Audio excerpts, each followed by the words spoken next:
What is going on, everyone? This is Eric coming at you from just outside of Hartford, Connecticut, and today we're going to discuss the Casey Hayward trade, which occurred during the 2012 NFL Draft. Now, this was a draft pick swap between the Green Bay Packers and the New England Patriots that saw Green Bay jump back up towards the end of the second round in exchange for a late third-round pick and a fifth-round pick. So how'd this trade work out? We're going to start by discussing the Green Bay Packers, who, with the 62nd overall pick, would select cornerback Casey Hayward. Now, Hayward would win the starting slot corner role as a rookie, and he had a strong showing in the month of October in particular, as he would record 4 interceptions across only 3 games.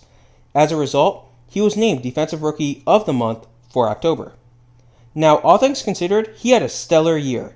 He recorded 20 passes defended, 6 interceptions, and 53 tackles for the Packers. Now, his second year was a bit of a wash. He only played in 3 games due to a nagging hamstring injury that bothered him from day one. So it was a very unfortunate negative year for him. Now, he ended that year with only 8 tackles. He was moved to a cornerback 3 role for the 2014 season, but he did slowly start to see his playing time increase as the year went on. He ended the campaign with 42 tackles, 7 passes defended, and 3 interceptions, one of which was returned to the house for a touchdown. He would win a starting job in his 4th year with the team, and he responded with a very strong year, as he would record a career-high 65 tackles with 7 passes defended. Now, he was surprisingly not offered a contract extension after the year expired, which shocked many people, including Hayward and even Aaron Rodgers himself. So, after that, he walked. Surprising end to his tenure, but he still had a very productive 4 years in Green Bay. So how did New England do? So the 90th overall pick, which they got from Green Bay, was used to select defensive end Jake Bequette.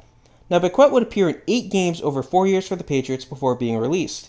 He had dealt with some injuries and just wasn't necessarily producing when he was healthy.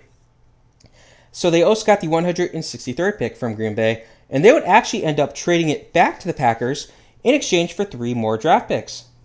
So the first of which was the 197th, which they would use to select defensive back Nate Ebner.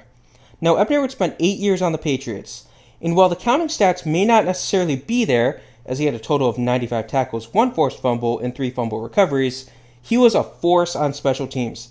He won 3 Super Bowls with the team, and he was a 1-time second-team All-Pro selection due to his strong special teams play. So, while he may not have been a stud, he was very good on special teams, which is something the Patriots love having. Now, they also got the 224th pick, which they would use to select cornerback Alfonso Dennard. Now, Dennard fell down draft boards due to some off-the-field concerns.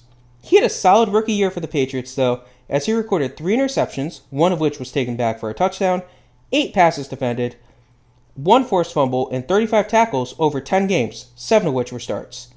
As a result, he would win a starting job for the 2013 Patriots. But he had a good year despite missing 3 games due to a knee injury. He would post 40 tackles, 8 passes defended, and 1 pick. He would once more hold on to that starting job for 2014, but injuries just really limited him, and he was only able to play in 6 games, recording 15 tackles, but he did add an interception.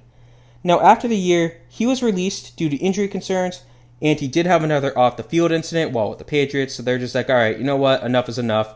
It's not worth having him. Now, they still got 1 more pick. That would be the 235th pick, which they would use to select wide receiver Jeremy Ebert. Now, Ebert, he was released as part of the team's final cuts. He did return to the practice squad a couple months later, but he was released in April of 2013 without ever seeing the field for the team.